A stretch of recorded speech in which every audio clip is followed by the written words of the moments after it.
vent, viens comme une Souffle de tempête. ton esprit est parmi nous. Et tu as choisi cette date pour commencer quelque chose de grand, d'extraordinaire dans la vie de chacun d'entre nous. Est-ce que tu peux dire à ton voisin, Jésus est là, le Saint-Esprit est là. Alors j'aimerais que tu te réchauffes un peu, tu as eu un peu froid avec la température.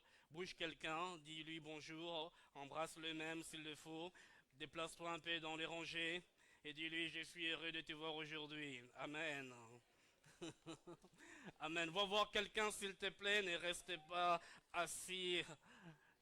Va voir quelqu'un, dis-lui je suis heureux de te voir aujourd'hui. Bienvenue, bienvenue, bienvenue, bienvenue. Merci Seigneur, il est présent parmi nous et cela est indéniable.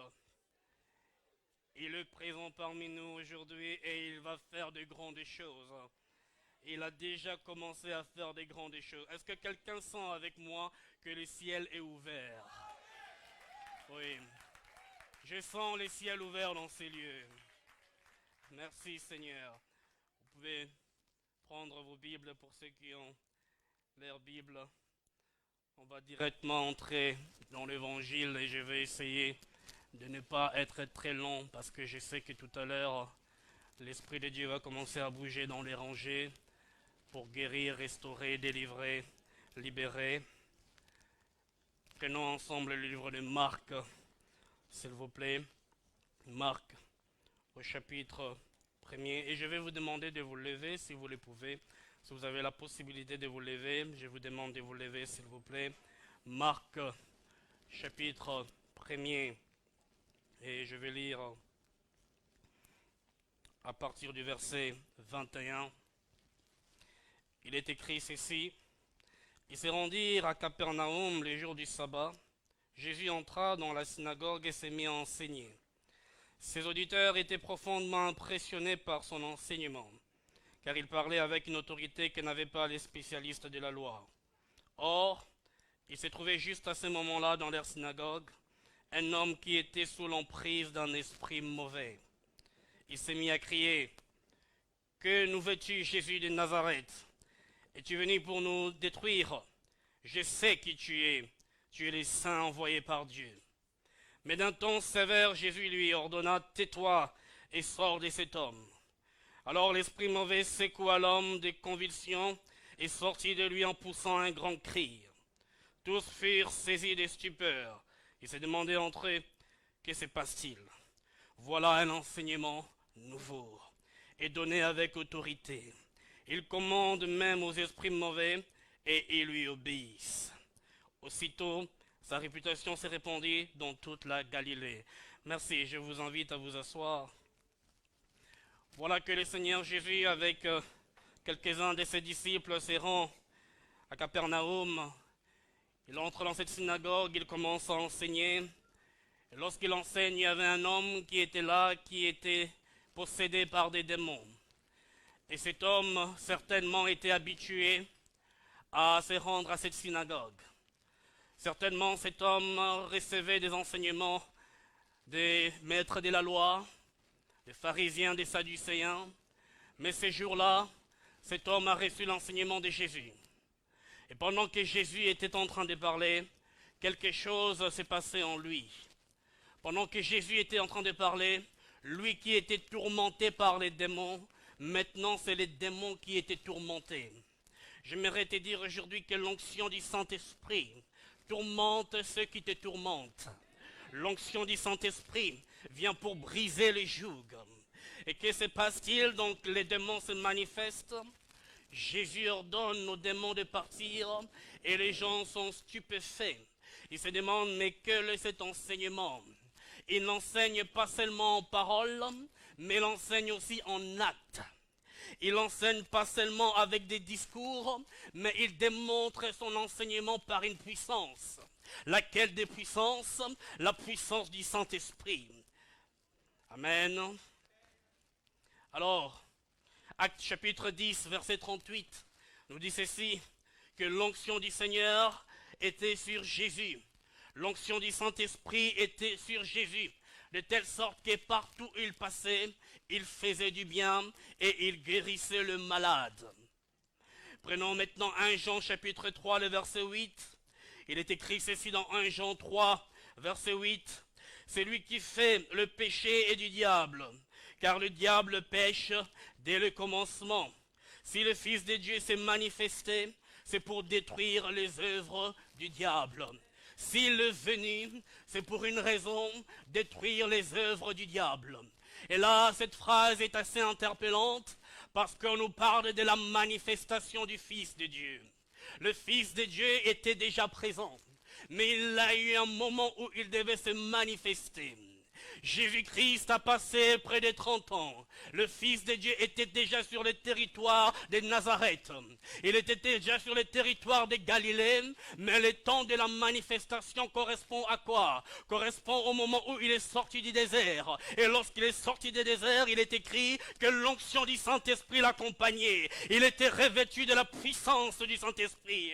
Et à ce moment-là, commençait la manifestation du Fils de Dieu. J'aimerais te dire également aujourd'hui que Jésus t'appelle. Depuis longtemps, Jésus veut t'utiliser. Depuis longtemps, Jésus veut te rendre. Il attend la manifestation de Fils dans cette génération. Et tu es là. Tu n'as peut-être pas encore l'onction du Saint-Esprit, mais ce soir, l'onction viendra sur toi. Et lorsque l'onction viendra sur toi, la manifestation du Fils se fera. Lorsque l'onction viendra sur toi, tu marcheras, le malade sera guéri, les possédés seront délivrés, les captifs seront libérés, les aveugles verront, et ceux qui sont sur les chaises roulantes vont s'élever, parce que c'est la saison de la manifestation des fils à Bruxelles. Bruxelles, Bruxelles, écoute ma voix. Bruxelles, Bruxelles, écoute ma voix. Je viens tel un prophète pour déclarer que les fils qui ont été opprimés, les fils qui ont été retenus captifs, les fils qui ont été combattus, les fils qui jusqu'à ces jours ont été méprisés, vont se manifester à cause de l'onction qui arrive sur cette génération. Alléluia. Et maintenant voyons ce qui est écrit dans le livre de Marc, chapitre 9. Marc, chapitre 9. Merci Seigneur. À partir du verset 14 au verset 29, Marc chapitre 9, du verset 14 au verset 29, vous y êtes. Lorsqu'ils revèrent vers les disciples, ils virent une grande foule qui les entourait et des spécialistes de la loi qui discutaient avec eux.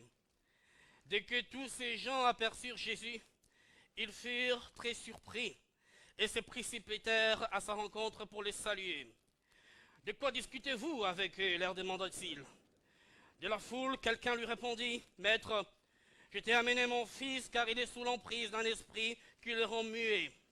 Partout où cet esprit s'empare de lui, il le jette par terre. De l'écume sort de la bouche de l'enfant qui grince des dents. Puis il devient tout raide. J'ai demandé à tes disciples de chasser ces mauvais esprits, mais ils n'ont pas pu le faire. » Verset 19, Jésus s'adressa à eux et leur dit, « Gens incrédules, jusqu'à quand devrais-je encore rester avec vous? Jusqu'à quand devrais-je encore vous supporter? Amenez-moi l'enfant. » On le lui amena, mais dès qu'il vit Jésus, l'esprit mauvais agita convulsivement l'enfant et le jeta par terre. Celui-ci s'éroula sur le sol de l'enclume à la bouche. « Depuis combien de temps cela lui arrive ?» demanda Jésus à son père. « Depuis qu'il est tout petit. Souvent même, l'esprit mauvais le pousse à se jeter dans le feu ou dans l'eau pour le faire mourir.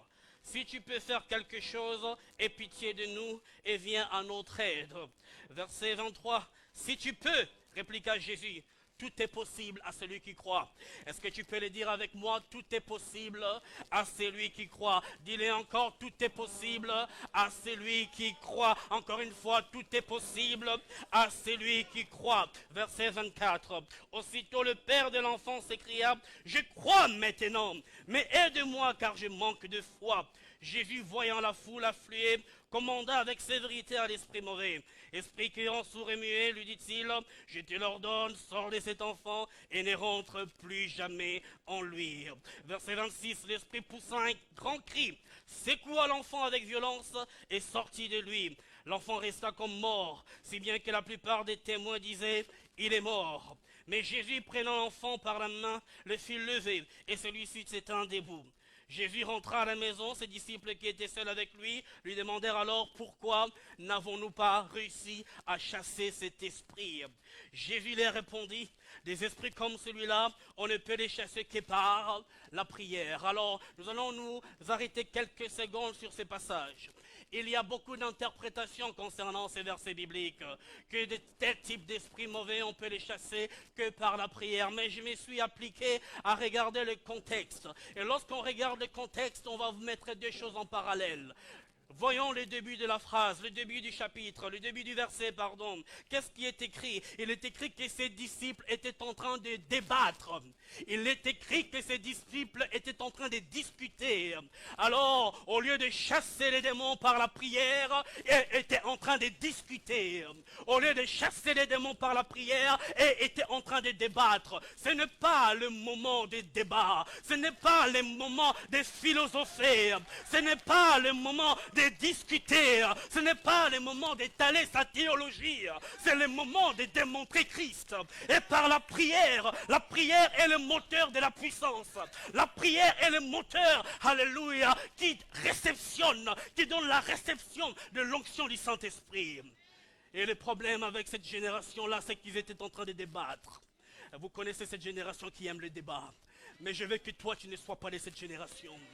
Vous connaissez cette génération qui vous dira, mais voyons, c'est cela le pharisien. Il disait certainement à ses disciples, mais voyons, vois-tu, Moïse a dit, la personne souffre, mais ils étaient en train de lui parler. Vois-tu, Moïse a dit, Jésus leur dit, non, ce n'est pas cela. Sortez des débats et maintenant agissez. Sortez des débats et maintenant intercédez. Sortez des débats, car il y a un homme qui doit être sauvé. Il y a une génération qui doit être sauvée. Il y a une nation qui doit être sauvée. Alléluia. Alléluia. Et face à Jésus, c'est les démons qui résistaient aux disciples. Lorsqu'un homme de prière est arrivé, lorsqu'un homme rempli du Saint-Esprit est arrivé, lorsqu'un homme ouin est arrivé, le démon a commencé à se manifester et il n'a pas résisté longtemps. J'aimerais dire à quelqu'un que tu es tourmenté depuis longtemps par des démons. Tu es là, tu le sais. Depuis longtemps, tu es tourmenté par des mauvais esprits. Depuis longtemps, tes pensées sont comme captives parfois. Moi, le livre de Marc, chapitre 4. Dans Marc, chapitre 4, vous allez les lire à la maison. Je ne vais pas prendre le temps de tous les lire parce que le temps nous est compté. On voit Jésus qui enseigne la foule. Et il enseigne la foule en parabole. Il leur parle en parabole. Et dans Marc chapitre 4 du verset 33 au verset 34, voilà ce qui est écrit. Il est écrit ceci, c'est par beaucoup de paraboles de ces genres qu'il leur disait la parole, selon ce qu'il était capable d'entendre. Et le verset 34 dit, il ne leur parlait pas sans parabole, mais en privé, il expliquait tout à ses disciples. À la foule, Jésus parlait en parabole. Des choses qu'ils ne comprenaient pas forcément, mais en privé, il expliquait tout à ceux qui étaient appelés disciples. Partons dans Marc chapitre 9, au verset 30. Il est écrit ceci, Marc chapitre 9, au verset 30. En partant de là, ils traversèrent la Galilée. Mais Jésus ne voulait pas qu'on les sache, car il s'est consacré à l'enseignement de ses disciples. Jésus a décidé de prendre un temps pour se consacrer à enseigner, non pas la foule, mais les disciples. Il a dit, je vais me retirer. Je ne veux pas que la foule sache où je me trouve, parce que ce moment est un moment à consacrer à mes disciples. Dans Luc chapitre 6, du verset 17 au verset 22, et ça nous allons les lire quelques secondes. Je vous demande de prendre Luc chapitre 6, du verset 17 au verset 22. Luc, chapitre 6, verset 17, verset 22. Voyons ce qui est écrit. En descendant avec eux de la colline, Jésus s'arrêta sur un plateau où se trouvait un grand nombre de ses disciples, ainsi qu'une foule immense venue de toute la Judée. Et la Bible fait bien la différence entre les disciples et la foule qui les suivait. Tout le monde suivait Jésus, il y avait beaucoup de personnes qui suivaient Jésus, mais chacun ne les suivait pas de la même manière. Et continuant la lecture, un grand nombre de ses disciples, ainsi qu'une foule immense, venaient de toute la Judée, de Jérusalem et de la région des littorales de Tyr et de Sidon. Tous étaient venus pour en l'entendre et pour être guéris de leurs maladies. Ceux qui étaient tourmentés par des esprits mauvais étaient délivrés. Tout le monde cherchait à les toucher parce qu'une puissance sortait de lui et guérissait tous les malades. C'est ce qu'il va faire aujourd'hui. Il va guérir tous les malades. Le verset 20, il est écrit ceci, c'est toujours dans la continuité du même passage. Alors Jésus, regardant ses disciples, dit, « Heureux vous qui êtes pauvres, car le royaume de Dieu vous appartient. Heureux vous qui vous maintenez avec faim, car vous serez rassasiés, et ainsi de suite. Et nous appelons ça habituellement le béatitude. Mais regardez ce qui est écrit. Il y a la foule, il y a les disciples. Jésus ne se tourne pas vers la foule. Jésus se tourne vers ses disciples. Et il commence à enseigner les disciples. Lorsque la foule vient à Jésus, la foule reçoit des miracles. Et le cœur de Jésus est si bon qu'il ne regarde pas quel est ton arrière, quelle est ta vie passée, comment est-ce que tu marches, est-ce que tu respectes la loi ou tu ne respectes pas la loi. Il te donne le miracle. Et parmi les gens qui ont reçu des miracles, c'est des gens qui avaient certainement la veille péché. C'est des gens qui avaient certainement fait des choses horribles. Mais Jésus ne regardait pas à cela. Il donnait à chacun le miracle. Mais il veut quoi? Il veut que ceux qui sont dans la foule sortent de la foule pour pouvoir entrer dans les chemins des disciples-là.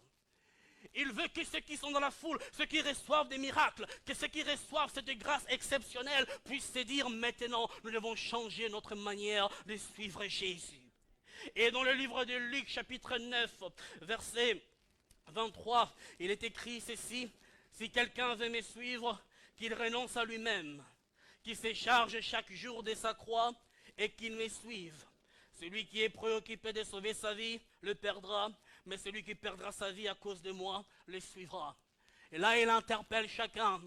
Il dit, tu veux me suivre de la bonne manière, tu dois renoncer à toi-même. Tu dois être prêt à perdre ta vie. Tu dois pouvoir porter ta croix tous les jours. Cela veut dire que le renoncement à toi-même doit se faire quotidiennement. Tu dois renoncer à cette vie que tu aimes tellement, qui charrie, que tu chéris, mais qui est l'expression de la vie charnelle. Il dit tu dois être prêt à perdre ta vie. Il est en train de dire par là que tu dois être prêt à laisser l'évangile te tuer. Parce qu'avant de te donner la vie, l'évangile doit te donner la mort. Avant de faire naître la vie en toi, l'évangile doit te donner la mort. Je dois encore le répéter. Voilà pourquoi beaucoup de chrétiens restent dans la foule et ne viennent pas des disciples. Parce qu'ils résistent à la puissance de la mort de l'évangile. Ils résistent à la puissance de la mort de l'évangile. L'évangile doit tuer l'homme charnel. L'évangile doit tuer les passions charnelles. L'évangile doit tuer cette convoitise, cet adultère, cette fornication, cette impudicité. L'évangile doit tuer cela. Et lorsque l'évangile aura tué cela, lorsque tu laisseras la puissance de la mort du Christ opérer en toi, alors là tu marcheras dans la vie et l'onction qui t'accompagnera sera non pas l'onction qui porte le parfum de la mort, mais qui porte le parfum de la vie. Est-ce que tu es avec moi? Et pendant que j'ai préparé ces messages, Dieu me disait ne leur parle pas seulement des miracles, parle-les de l'authenticité de ma croix. Il parlait-leur de l'authenticité de ma croix. Et un jour, Jésus commençait à parler, et cette fois-ci à ses disciples.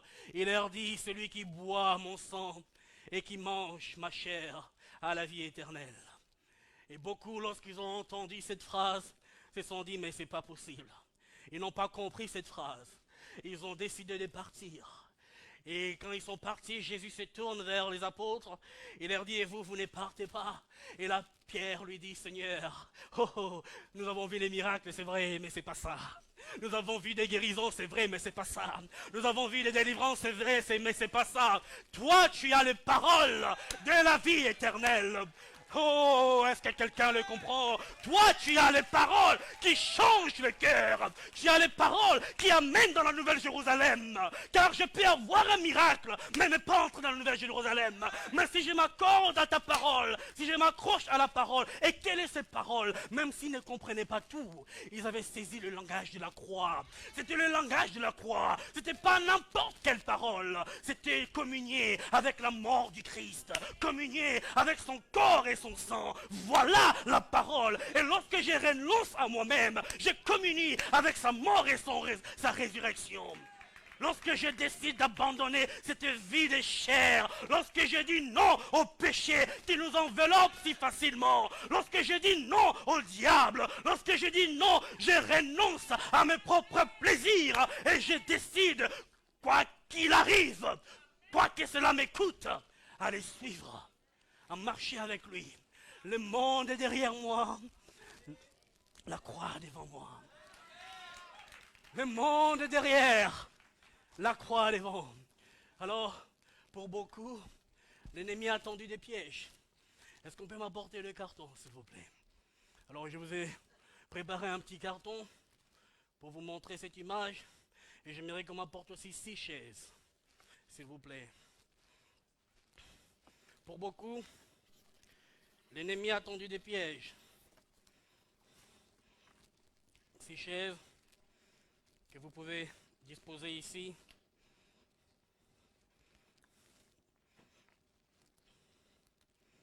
Merci. Est-ce qu'on peut acclamer pour ses serviteurs, s'il vous plaît?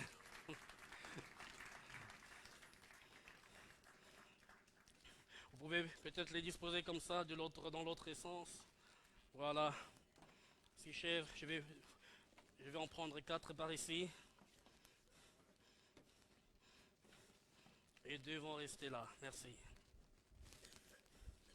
Alors, je vais vous montrer la réalité de la parole du Christ. Je disais quoi? Que pour beaucoup, l'ennemi a tendu des pièges. Vous savez, dans les forêts, lorsqu'on veut attraper avec le faible moyen un singe vivant, vous savez ce que l'on fait? Alors on prend une cage. Dans cette cage, on met un trou dans la cage. Et on prend une banane. Je n'ai pas eu le temps d'aller acheter une banane. Et on prend une banane, on met dans la cage. Et la cage est fermée. Et que fait les singes? Merci. Les singes arrivent, il est attiré par cette banane, c'est sa convoitise. C'est ce qu'il désire le plus. Il doit nourrir un besoin charnel qui crie en lui. Et que fait le singe? Il met la main là-dedans, il prend la banane et il veut faire sortir sa main. C'est impossible. Je vais vous montrer pourquoi c'est impossible. Parce qu'il tient la banane. Voyez-vous? Est-ce que quelqu'un peut m'aider, s'il vous plaît? Merci. C'est impossible parce que il tient la banane. Il lui suffirait juste de lâcher la banane pour être libre. Mais parce qu'il tient la banane, il n'arrive pas. Et c'est ainsi que les chasseurs arrivent. Ah! Merci, on va pas recommencer en avance. Merci. Et les chasseurs arrivent, et le singe est là avec sa banane, il ne veut pas lâcher cette banane. Et c'est là qu'il s'est fait capturer. Et pour beaucoup, voici comment le diable a rendu ces personnes captives. Peut-être que tu es dans cette situation. Il y a un péché que tu ne veux pas lâcher. Il y a des choses que Dieu t'a déjà dit, mais tu résistes à Dieu. Tu résistes à cette parole qu'il t'a donnée. Tu lui dis, Seigneur, plus tard, plus tard. Je te rappelle que Jésus a dit ceci. Si ton œil peut te conduire en enfer, arrache-le. Vaut mieux que tu ailles dans son royaume avec un seul œil que d'aller dans l'enfer avec tes 2 yeux. Si ton pied peut te conduire en enfer, arrache-le. Qu'est-ce qu'il est en train de dire? Si cette petite copine peut te conduire en enfer, lui, elle qui veut avoir des relations sexuelles avec toi en mariage, alors quitte cette femme.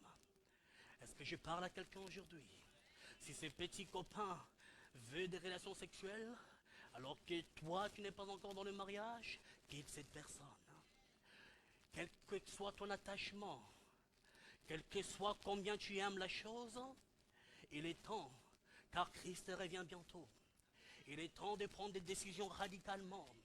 Le message du royaume amène la mort, comme je l'ai dit d'abord. Le message du royaume amène d'abord les changements radicaux. Jésus, lorsqu'il a commencé son ministère, la première chose qu'il a dit, c'est changer radicalement. Changer radicalement. Et j'aimerais maintenant qu'on reprenne le livre de 1 Jean, chapitre 3, le verset 8, que j'ai lu tantôt dans l'introduction. Qu'est-ce qui est écrit? Et maintenant nous allons faire attention à chaque phrase. Il est écrit ceci: celui qui fait le péché est du diable, car le diable pêche dès le commencement. Si le Fils de Dieu s'est manifesté, c'est pour détruire les œuvres du diable. Et on parle du fait que le diable pêche, et on parle des œuvres du diable. On comprend tout de suite avec une logique qui est facile que les œuvres du diable, c'est le péché. Et l'onction de Jésus a pour une priorité de détruire la vie de péché. Est-ce que quelqu'un me comprend? L'onction de Jésus a la priorité de venir détruire les œuvres du diable dans nos vies. Et ces œuvres du diable dans nos vies, l'emprise de l'ennemi, c'est la vie de péché. Et cette onction-là est disponible aujourd'hui. Il te dit tout simplement, mon onction est disponible. Toi, lâche cette banane. Lâche cette banane et tu verras la manifestation de ma puissance. Lâche cette banane, lâche ces péchés, lâche cette convoitise, lâche cet orgueil, lâche cette impudicité et tu verras combien je vais t'utiliser. Et tu verras combien ma puissance va se manifester au travers de ta vie. Et une dernière chose qu'il nous dit, prenons-les dans Matthieu chapitre 7, verset 13 au verset 14. Qu'est-ce qu'il dit dans ces passages? Je vais le paraphraser. Il dit ceci: que large, large, très large, est la porte qui amène à la perdition. Les chemins qui amènent à la perdition, c'est un chemin qui est large. Et même si je suis chargé, je peux passer facilement, très facilement. Mais il dit également que étroit, voyez-vous, je suis chargé, je passe facilement. Étroit est le chemin qui amène à la vie. Le chemin qui amène à la vie est un chemin qui est étroit, qui est resserré. Et ces chemins pour passer, je ne peux pas passer avec mes charges. Et quelles sont ces charges? Et pour pouvoir passer, qu'est-ce que je dois faire? Je dois commencer à abandonner mes charges. Et voilà ce que Jésus dit: venez à moi, vous tous qui êtes fatigués et chargés, et je vous donnerai du repos. Lorsqu'il parle de fatigué et chargé, il dit les charges, la fatigue que tu as, c'est le résultat du péché. Le fardeau, c'est le résultat du péché. Alors si tu viens au pied de la croix et tu abandonnes l'impudicité, si tu viens au pied de la croix, tu abandonnes la cupidité, si tu viens, alléluia, si tu viens au pied de la croix et tu abandonnes le manque de pardon, si tu viens au pied de la croix et tu abandonnes la luxure, toutes ces choses, alors tu peux passer sur les chemins qui étaient étroits. Alors tu peux passer sur les chemins de la vie éternelle. Et plus rien ne peut t'empêcher. Alléluia. Alléluia. Et voici les disciples qu'il cherchait. Voici les adorateurs qui cherchent ce qu'il adore en vérité et en esprit. Ceux qui abandonnent les péchés sur les chemins de la croix et qui passent par ces chemins. Et cela, lorsque beaucoup ont quitté Jésus, il y a un petit nombre qui est resté fidèle. Et lorsque Jésus est parti, ils sont restés à prier, à les chercher. Ils s'est retrouvé régulièrement sur une haute chambre pour pouvoir prier, parce qu'il leur avait donné une promesse. Il leur avait dit: l'Esprit du Seigneur viendra, j'enverrai le Saint-Esprit, et la puissance du Très-Haut viendra sur vous. Vous deviendrez mes témoins à Jérusalem et partout dans le monde. Pour que vous deveniez mes témoins, il faut que cette puissance vienne sur vous. Et lorsque cette puissance viendra sur vous, vous deviendrez des fils manifestés. Alléluia. Et ceux-là, ils priaient, ils n'étaient pas nombreux, c'était un petit nombre qui priait, qui cherchait la face, qui cherchait la réalisation de la promesse. Et le même jour, un certain jour de Pentecôte, le même jour, alors qu'ils étaient en train de prier un petit nombre dans une chambre, dehors il y avait l'affluence. Il y avait des Juifs qui venaient de toutes les nations, qui allaient au tabernacle, qui allaient au temple de Jérusalem pour fêter la Pentecôte. Ils étaient des milliers et des milliers. Ils étaient peut-être 20 000 personnes. Et il y avait deux Pentecôtes qui s'est passées. Il y avait une Pentecôte qui était la véritable Pentecôte spirituelle, qui s'est passée dans cette chambre haute, là où ils étaient un tout petit nombre, ceux qui ont décidé d'abandonner leur vie de péché, ceux qui ont décidé de parler le langage et de vivre le langage de la croix, ceux qui ont décidé de rester obéissants à Jésus, et dehors cette foule qui aussi était en train de fêter la Pentecôte. Mais le vrai culte, la vraie Pentecôte, s'est passée dans la chambre haute. Et lorsqu'ils ont cherché la face de Dieu, la promesse s'est faite, le lieu où ils étaient a commencé à trembler. Oh Seigneur, fais trembler nos vies de ta puissance. Fais trembler nos vies de ta puissance. Fais trembler ces lieux de ta puissance. Et les lieux, ils étaient, à commencer à trembler. À trembler. La puissance de Dieu, l'onction de Dieu est descendue sur eux. Et la Bible parle comme des flamelles de feu qui commençaient à être sur leurs têtes. Et ils ont commencé à parler de nouvelles langues. Ils ont commencé à recevoir le flot de l'Esprit, le flot de sa présence, le flot de sa puissance qui a commencé à les revêtir encore et encore. Ils parlaient des langues nouvelles. Ils étaient en train d'adorer Dieu de la manière la plus parfaite, la manière la plus agréable à lui. Et dehors, la foule qui était dehors, qui n'était pas entrée dans les chemins des disciples là, et même ceux qui étaient dehors, il y avait qui étaient guéris par Jésus, mais qui étaient dehors. Lorsqu'ils ont entendu cela, ils ont accouru vers cette chambre haute, et les disciples sont sortis, ont commencé à parler de l'évangile. Et une fois que eux, ils étaient impactés en privé, ils ont maintenant pu être capables d'impacter la foule. Alléluia. Et voilà cette onction qu'il vient déposer.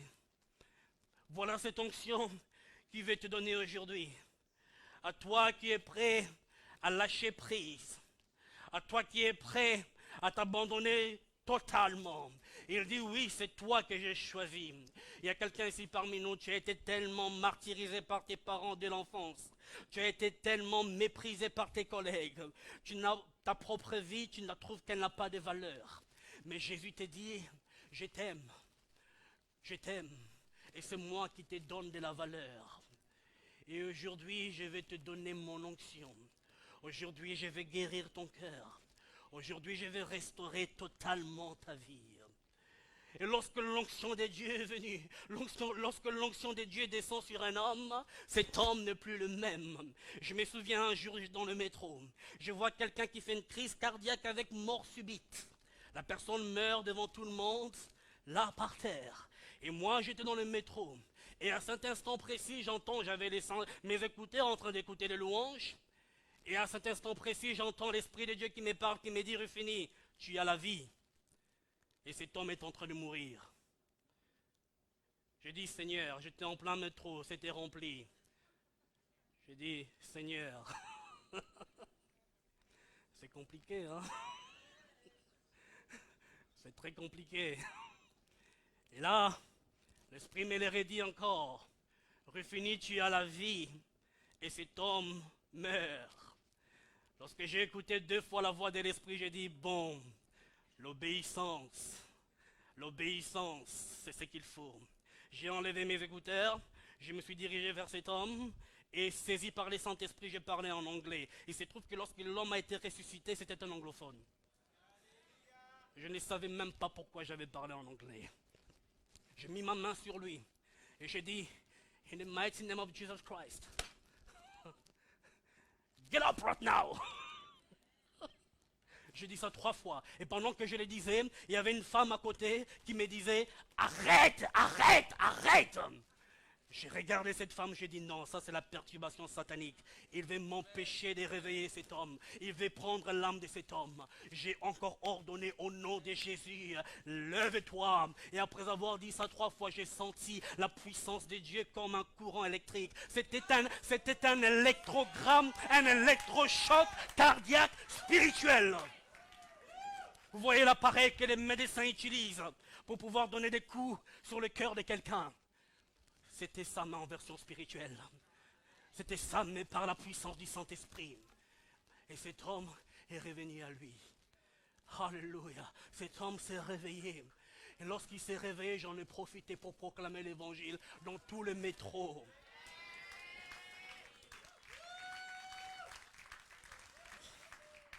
J'aimerais dire à quelqu'un, peu importe dans quel cimetière tu te trouves spirituellement, aujourd'hui, il te parle comme il a parlé à Lazare.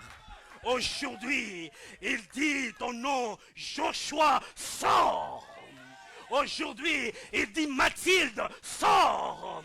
Aujourd'hui, il dit Bernadette, sors. Peu importe dans quel tombeau tu as été enserré, peu importe dans quel tombeau tu as été mis et bloqué par le son de sa voix, par l'onction qu'il porte, il vient te délivrer. Et je me rappelle cette femme, elle est venue avec sa béquille à l'église. Elle avait fait 7 opérations, vous imaginez, 7 opérations. Et ça ne marchait toujours pas. Ça ne marchait toujours pas. Et ces jours-là, j'avais annoncé, j'ai dit le dimanche prochain, sera un dimanche de guérison. Et son fils, je crois qu'il est là parmi nous, son fils a été dire à sa mère, le pasteur a parlé de guérison. Viens s'il te plaît. Et cette femme a dit, je vais y aller alors. À la dernière seconde, elle a voulu changer d'avis. Mais elle s'est quand même efforcée de venir. Avec sa douleur et sa béquille, elle est venue à l'église. Elle s'est assise derrière. J'ai prêché. Au moment de la prière, j'ai dit, levez-vous. Seigneur Jésus, merci de guérir toutes les personnes qui sont là maintenant, qui sont malades. Lorsque j'ai juste fini de dire cette phrase, elle-même, je n'ai pas imposé la main. Elle-même, elle a pris ses béquilles, elle les a jetées. Elle a commencé à marcher. Elle a commencé à marcher. Vous étiez témoin. Elle a commencé à marcher. Elle est passée devant. Elle a dit, ça fait 7 opérations. 7. Et maintenant, je peux marcher. Maintenant, je peux marcher. Maintenant, je peux marcher. Et combien de guérisons nous avons vu. Combien Jésus a guéri. Combien Jésus a libéré. Si je commence à raconter toutes les histoires, ça nous garderait ici jusqu'à minuit. Mais j'aimerais, ce soir, susciter ta foi. En te disant que tu es venu ici, tu vas recevoir cette guérison. Mais au-delà de cette guérison, il te dit, sors de la foule, deviens un disciple. Au-delà de cette guérison, il te dit aujourd'hui, tu dois absolument changer de mentalité. Parce que quelque chose de nouveau va commencer dans ta vie. Et on ne prend pas un vent nouveau pour mettre dans des vieilles outres. Il faut changer de mentalité. Il faut changer la manière dont tu marches avec le Seigneur pour que cette nouveauté que tu vas recevoir aujourd'hui puisse être gardée, puisse croître et puisse avoir de l'impact. Alléluia.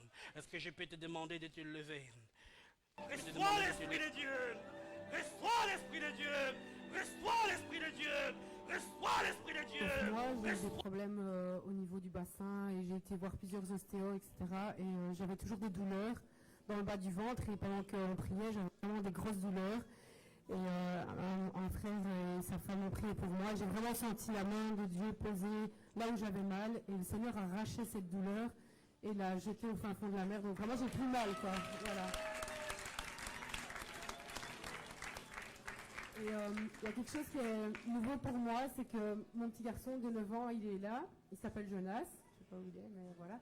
Il était devant et il avait les mains, je disais que si tu veux recevoir le parler en langue, tu peux le demander à Dieu, il peut te le donner même à ton âge. Et donc il était là, il tendait les mains et pendant ce temps-là, je priais et j'intercédais pour lui pour certaines choses dans son cœur.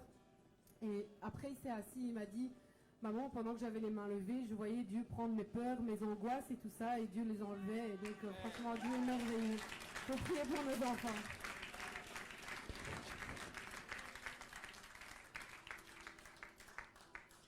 Depuis ma naissance, j'ai un nystagmus de naissance, donc j'ai les yeux qui tremblent tout le temps. Et c'est un grand handicap dans la vie de tous les jours ou à l'école, où souvent c'était considéré comme pas très important comme problème de vue, alors que si, c'est très handicapant. Et depuis ma naissance, on m'a toujours dit, même si on me perd ou autre, il restera toujours. Et là, je dirais vers 90% a été retiré. Maintenant, ça va déjà beaucoup mieux. Merci.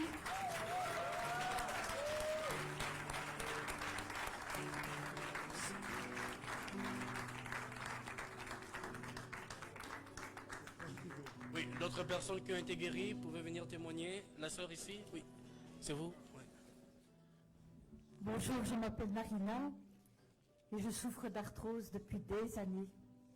Et c'est très douloureux dans tout le corps, derrière les épaules, derrière le cou, dans le bas du dos.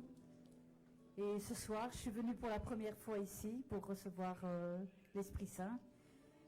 Et quand le pasteur m'a fait la prière, les douleurs sont parties.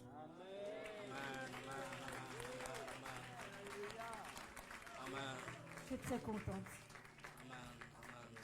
Gloire à Dieu. Y a-t-il d'autres personnes? Pour tout le monde, moi je me suis avancé pour une guérison physique. Donc ça fait des années que j'ai des douleurs au niveau des trapèzes. Bon, les médecins m'avaient dit que c'était à cause du sport. Bon, maintenant, les médecins m'avaient dit que c'était à cause du sport, mais pas uniquement à cause de ça. Parce que bon, de base, quand j'étais païen, on va dire, et même pendant les moments où je me suis rapproché du Seigneur, j'avais beaucoup de problèmes de manque de pardon, donc j'ai toujours été très colérique et très impulsif. Et lorsque je me suis avancé pour recevoir la prière, donc pasteur Rufini m'a demandé si j'avais pardonné ma mère réellement. Et donc moi je lui dis, bon, j'ai prié pour ça, mais dans mon cœur, j'ai jamais pardonné ma mère. Et donc il a prié avec pasteur Miguel. Et donc pendant qu'il priait, moi pour le faire moi-même vis-à-vis de Dieu, j'ai commencé à citer tout ce que tout ce pourquoi je voulais pardonner ma mère, même si c'était des choses très dures. Je dis, bon voilà Seigneur, je demande pardon, je décide de la libérer pour telle chose qu'elle m'a dit, pour telles insultes, pour les coups, pour ceci, pour cela. Et donc voilà quoi.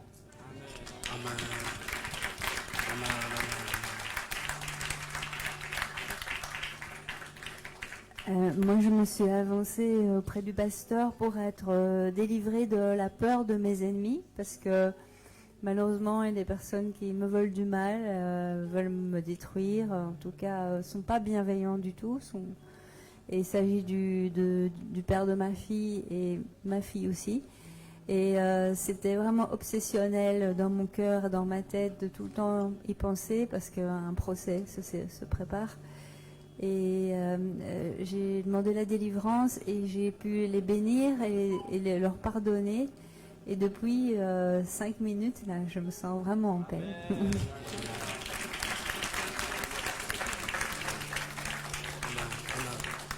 Alors,